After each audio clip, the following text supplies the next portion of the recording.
wax na ko bi mu ñëwee jóge pouvoir mu ne man Abdou Diouf bàyyi mu fi dara Senghor d'ailleurs bàyyi Abdou Diouf dara Abdou Diouf tamit bàyyi mu fi dara man itam bàyyi mu Macky Sall dara parce que c'est pas de l'argent gardé quelque part bu ñu fi waxee loolu nañu nax suñu bopp mais malgré lu ñu fi wax yëpp malgré lu ñu fi wax xam nga tey FMI mu ngi fi FMI lan la wax la dette du Sénégal est soutenable ba pare mu ne tey ba tey gouvernement bi laajul ñu xoolaat mbir mi laaju leen un plan de restructuration mooy que ni ku leen wax ni réew mi mu ngi ci ruine mais loolu politique la dañu posture parce que xam nañ ni mais nous on savait aussi faut être aussi honnête man j'étais membre du gouvernement moo tax yenn yi du ma ci wax xamoon nañu aussi ci année yi ñu jëm ci situation adduna bi ak ni mu demee ak implication réew mi dana dajal ak jafe-jafe compliqué mais la responsabilité d'un grand dirigeant c'est de pouvoir faire face et de trouver des solutions mais c'est sur cette base que ñu leen faloon j'ai vu quelqu'un ci mbedd mu ne li ñuy wax ci nguuru Macky Sall gi yëpp de ñii ay sàcc lañu ñii affaire bi moo tane li fi nekk. keroog mi ngi doon dox. parce que c'est là le constat des Sénégalais moo tax il ne faut pas aller vers ce débat. il nous faut gis nga notre pays nous appartient tey ñoom ñoo fi nekk. comme tey xam nga man maa ngi doon wax démb tey maa ngi wax ak waa fédération football man leen lu nit di sóoraale ëllëg man nekkoon naa fi ministre tout puissant du pays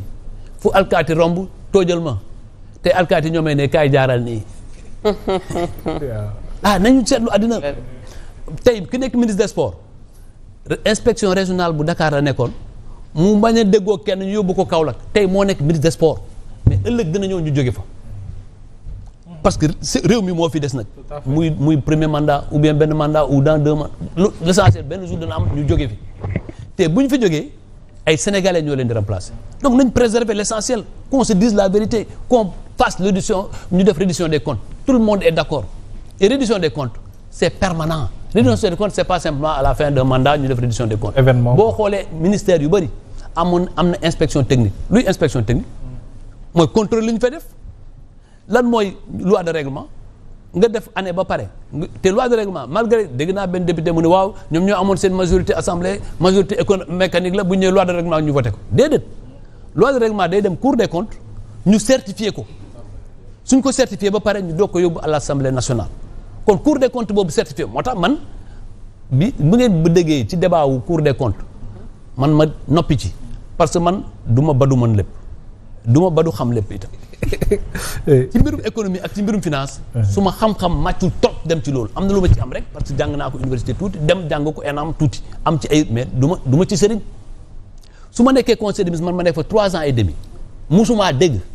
président de la république nekk chiffres yi nañ ko falsifié musumaa dégg ñu ne chiffres yi conforme en réalité chaque jour bu président interroger ministre des finances yi ma fa fekke mooy Abdoulaye Daouda Diallo nekk ko ministre des finances Moustapha Ba nekk ministre des finances Amadou Ba moom laa fekkee ci premier ministre ñun ñëpp ñu ne conseil musuma dégg ñu ne compte dañ koo changer ou bien dañ ko falsifier su ma ñëwee ma dégg ci ñuy wax balaa man ma ci yëkkati kàddu ñu ci am responsabilité ñi nga xam ne ñi war nañ cee wax ba ma dégg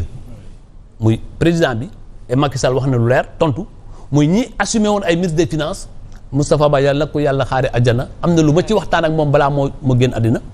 ak Amadou Ba bu nga xam ne nekkoon na premier ministre pour man buñ ci waxee ba leeral suma bopp bu boobaa mën naa jëm ci télé ak rajo ma mën ko assumer mais bala ma ci assumer mu leer suma bopp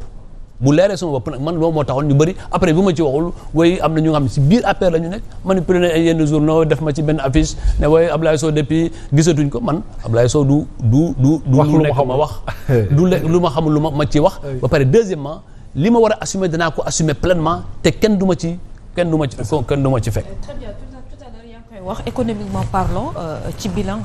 bu ñu koy wax ci MIPAC ou ENA jàpp nga ne des na ba tey. ndax waxuma des na dama ne doxagul. ndax gis nañ ne le président de la République wax na sax ne pour ñu wut li nga xamante ne mooy marge de manœuvre yi dafa amatul tey ji ñuy xaar peut-être que ay solution jëm ci wàllu boobu mais yéen gouvernement bu fi nekkoon dañu jiiñ ne lépp lu jig jaaga ñoom la parce que ñoom ñoo caxat-caxatee alalu réew mi tey yaa ngi wax léegi ne bëggoo woon yooyu yàbbi ci Cour des comptes bi parce que li ñu wax ci wàllu certifié ou pas li nga xamante ne moom moo di chiffre ndax léegi am nga ci certitude ou bien. waaw mais d'abord xam nga man nee naa li ma sama xam-xam dama ci mais am na ñu nga xam ne si suñu régime ku mel ni Pape Malick Ndour xam nga nee naa Pape Malick Ndour maa ngi ko découvrir ci mbirum économie ak finance bi ñu nekkee ci opposition mais bi ñu nekkee ci pouvoir mosuma xam ne sax Pape Malick Ndour économiste la parce que sur cette question mosul cee jël parole publique mais bi mu ci jëlee lu bëri yee nañu si ñu gën ci parce que xam-xamam dem ci loolu mais dama jàppoon ni suñu régime bi yëpp ñi ci nekkoon ñëpp assumé 12 ans yi bu ci nekk ñëpp amoon taxawaay boobu dana gën a mën a leer ba pare deuxièmement Cour des comptes il faut que Cour des comptes expliquer ma li mu def 2022 lu mu tudd lu mu def 2023 lu mu tudd et pourquoi en 2025 bu ñu ñëwee ci rapport bi mu contrarié mu nekk en contrariété parfaite ak li fa nekkoon. te ba pare mu mel ni Cour des comptes yu wuute la. ba pare le régime a changé mais l'administration elle est restée intacte.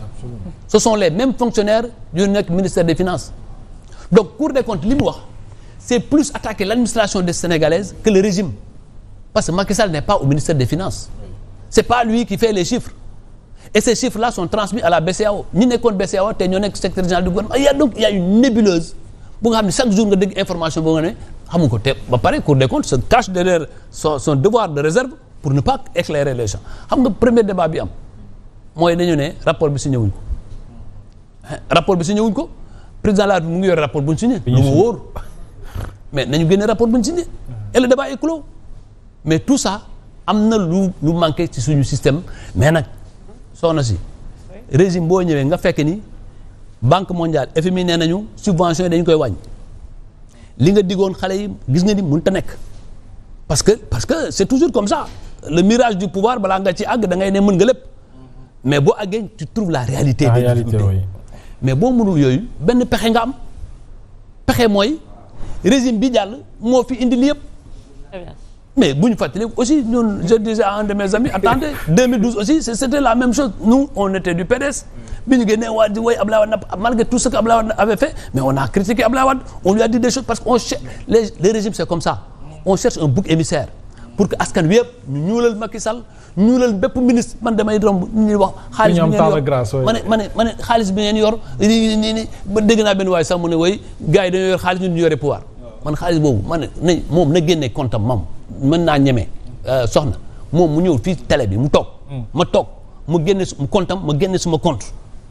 ñu xool kan moo ci ëpp alal moom mi nga xam ne il y a 6 mois il y a 1 an la ñëw nekk directeur général man nga xam ne nekk naa directeur général nekk ministre je vous jure sur le Saint Coran mën naa fi ñëw ma indi suma compte mu indi compte am mu wax kër yu mu yor ma yor wax ko mu Sénégal atte parce que c'est des histoires c'est simplement pour noircir pour manipuler une opinion pour croire que qu'il y a dans ce pays il y a une bande de gens qui sont enrichis mais ñi ko def mais ñi ko def yoon waa ngi ni ñoom am nañu état xam nañu tey ku yor ak ku yorut fii wax nañ fii am na benn compte bu am plus de 1000 milliards man maa ngi xaar ba tey ñu wax ma ban compte la maa ngi xaar ba tey am na beneen directeur général bu am fit bu yokk sax ne 1300 la 1300 milliards mais tout ça il faut qu'on clarifie il faut qu'on arrête la manipulation et que suñu réew et c'est là où j'attendais Bassirou Diomaye Faye parce que Bassirou Diomaye Faye a fait un discours bi ñu le 2 avril bu nit mënoon dégg parce que nee na dinañu waxtaan ak kujje gi pour naka la ñuy gës ba approfondir démocratie un an ngi nii gisuma dialogue bu am entre l'opposition et le pouvoir un dialogue réel parce que l'opposition aujourd'hui au Sénégal qu'on le veuille ou non est incarnée par l'APR parce que dañoo dem élection législative APR nekk la première force de l'opposition. Très bien. Donc par contre mais si loolu gisaguñ dara au contraire c'est l'opposition qui est persécutée. mais naka la ñu mënee jël loolu yëpp monsieur le ministre tënk ko peut-être ci manipulation naka la ñu mën a comprendre aujourd'hui l'économie suñu déggee ñoom ñu wax ne que peut-être vous avez pillé ce pays li fi am yëpp yéen a tax ak bien sûr FMI bi génn tey wax ne que la dette est toujours soutenable loolu yëpp dañ koy tënk daxañ ko ci manipulation c'est-à-dire que ñun ñoo pillé ce pays ñu ngi li ñu fekk ci autoroute ñaata kilomètres la woon. lu ñu fekk ci autoroute ñaata kilomètres la bi Macky Sall di ñëw pouvoir pas moins de 70 kilomètres 35-40 ñu yóbbu ko à combien bu ñu àggee ba Tambacounda nga xam ne yoon bi war na àgg ba Fatick léegi te waroon àgg ba Tambacounda dinañ àgg plus de 300 kilomètres d'autoroute terre bi dañoo ne woon bu terre bi taxawee ñoom ñu changé seen i sant terre bi tey ñun ñaa ngi ci daw di dem di fax seen i soxla li ñu doon wax ci mbirum emploi des jeunes président Macky Sall def na fi ab xëyu ndaw ñu ne du dara au moins ça nous a fait recruter plus des milliers au moins 30 000 jeunes 30 000 jeunes yooyu beaucoup aujourd'hui sont persécutés parce que on leur dit qu'ils appartenaient à l'ancien régime est-ce que nit war na parce que man j'ai trouvé man bi ma duggee urbanisme fekk naa fa ay opposants mën naa leen bañ a responsabiliser parce que la responsabilisation est une question de confiance mais du ma leen dàq man amul kenn ku ma dàq fekk fa te fekk naa fay opposant fekk naa fa ñu nga xam ne seen statut Sonko lañ ci doon def ak Diomaye fekk naa fa ay statut ñu nga xam ne Malick Gakou lañ doon def dàquma kenn mais mën naa nag sama confiance responsabilité su may directeur de cabinet su may conseiller technique say poste de responsabilité du ma fa def ko àndul ak man mais parce que kii Ablaye Sow la àndaloon nañ ko génne nañ ko dàq vous pensez que c'est juste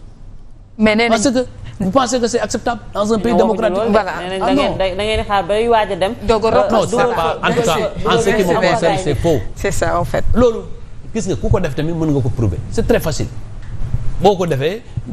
xam nañ date yi xam nañ ñu ko defee boo ko defee emploi bi amul nga wane ko mu leer man waxuma ni ñun lépp la ñu def moo baax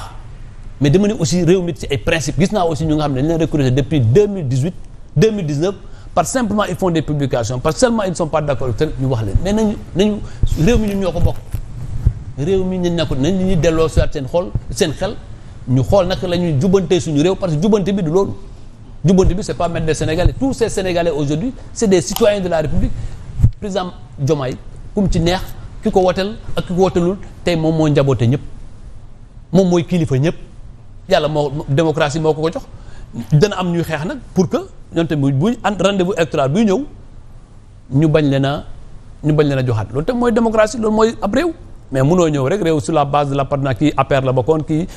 dafa am mu am manichéisme ñii dañoo baax ñii dañoo bon mais attendez loolu nag c'est une des déceptions de notre